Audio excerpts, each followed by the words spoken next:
வீட்டில் உள்ள பொருட்களை வச்சு சூப்பர் டேஸ்டியான ஒரு பர்ஃபி தான் பார்க்க போகிறீங்க. ரவா பர்ஃபி எப்படி செய்யலாம் சொல்லிட்டு பார்க்கலாமா? இதுக்கு வந்து ரொம்ப சிம்பிளாக செஞ்சிடலாம் ஃப்ரெண்ட்ஸ். இதுக்கு வந்து ஒரு சாஸ் பேனில் வந்து 1 கப்பு பால், அதோட 3/4 கப்பு தண்ணி. எந்த கப்பில் வந்து பால் அளக்குறீங்களோ அதே கப்பு 3/4 கப்பில் தண்ணி, குங்குமம் பூ முடிஞ்சால் சேர்த்துக்கோங்க. கொஞ்சோண்டு குங்குமம் பூவையும் சேர்த்துட்டு இந்த பால், தண்ணி, குங்குமம் பூ இது எல்லாத்தையும் நல்லா சேர்த்து காய்ச்சிக்கலாம்.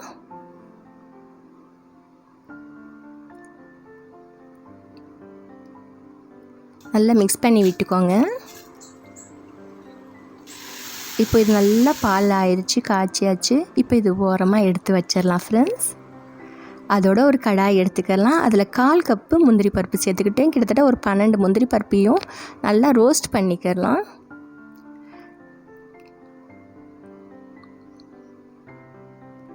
இதில் இந்த முந்திரி பருப்பு பவுடர் சேர்த்து செய்யணும், ரொம்ப டேஸ்டியாக இருக்கும். இப்போது இது நல்லா ரோஸ்ட் ஆகிடுச்சு. ஆற விட்ட பின்னாடி மிக்ஸி ஜாரில் போட்டுட்டு அரைச்சிட்டு வந்துடலாம். கொஞ்சம் கொரப்பாக அரைச்சிக்கோங்க ரவை பாத்திரத்துக்கு.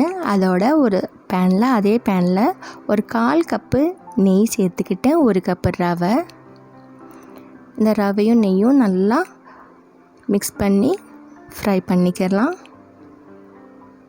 இந்த ரவை நல்லா ஃப்ரை ஆகிறதுக்கு கிட்டத்தட்ட ஒரு 8லேருந்து 10 நிமிஷம் எடுக்கும் ஃப்ரெண்ட்ஸ்.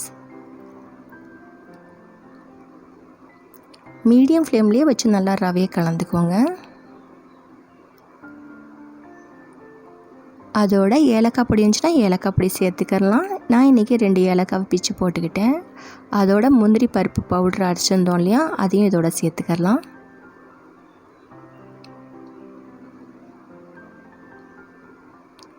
அதோடு நம்ம அந்த குங்குமப்பூ போட்ட பால் இருக்கு இல்லையா, அதையும் இப்போ கலந்தாச்சு. பாதியை ஊற்றிட்டு மீத பாதியை கலந்துட்ட பின்னாடி ஊற்றிக்கோங்க. நம்மளுக்கு ஆரம்பத்தில் வந்து கட்டி பிடிக்கிற மாதிரி தான் இருக்கும், அப்புறம் கிளற கரெக்டாயிரும் ஃப்ரெண்ட்ஸ். முடிஞ்ச அளவுக்கு அடிகனமான பாத்திரத்தில் செய்யுங்க, அப்போ தான் கீழே ஒட்டாமல் வரும்.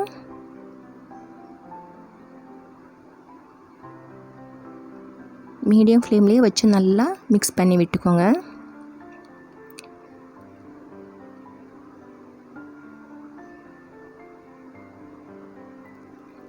இந்த பால் நல்லா வந்து இந்த ரவை வந்து அப்சர்வ் பண்ணிடணும்.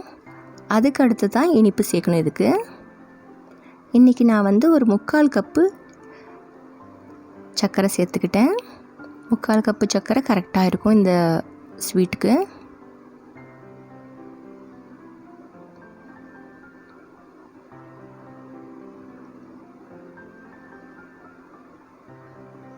நல்லா மிக்ஸ் பண்ணி விட்டுக்கோங்க. இப்போ நம்மளுக்கு வந்து கொஞ்சோண்டு லிக்விட் ஆன மாதிரி இருக்கும், தண்ணியாக. அப்படியே நல்லா கிளறி விட்டுக்கிட்டே இருந்தோம்னா கரெக்டாயிரும். கடாயை விட்டு வர்ற மாதிரி பார்த்துக்கோங்க. இப்போ வந்து நீங்கள் எந்த தட்டில் வந்து இது பர்ஃபி பண்ண போகிறீங்களோ, செட் பண்ண போகிறீங்களோ, அதில் வந்து கொஞ்சம் நெய் தடவிக்கோங்க. அதோட வந்து பாதாமை குட்டி குட்டியாக ஒரு 4-5 பாதாமை குட்டி குட்டியாக நறுக்கி சேர்த்துக்கிட்டு இப்போ இந்த இதெல்லாமே போட்டுக்கலாம். ரவா மிக்சரை போட்டுட்டு நல்லா வந்து சமப்படுத்தி விட்டுக்கலாம். ஒரு ஸ்பூனில் கொஞ்சம் நெய் வச்சுட்டு இப்படி நல்லா வந்து அழுத்தி ப்ரெஸ் பண்ணிவிட்டு ஈக்குவல் ஆக்கிக்கோங்க.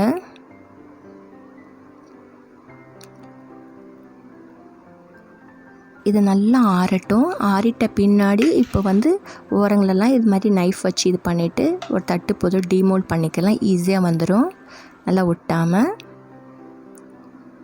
ஸோ நம்மளுக்கு வேண்டிய ஷேப்பில் கட் பண்ணிக்கலாம் ஃப்ரெண்ட்ஸ்.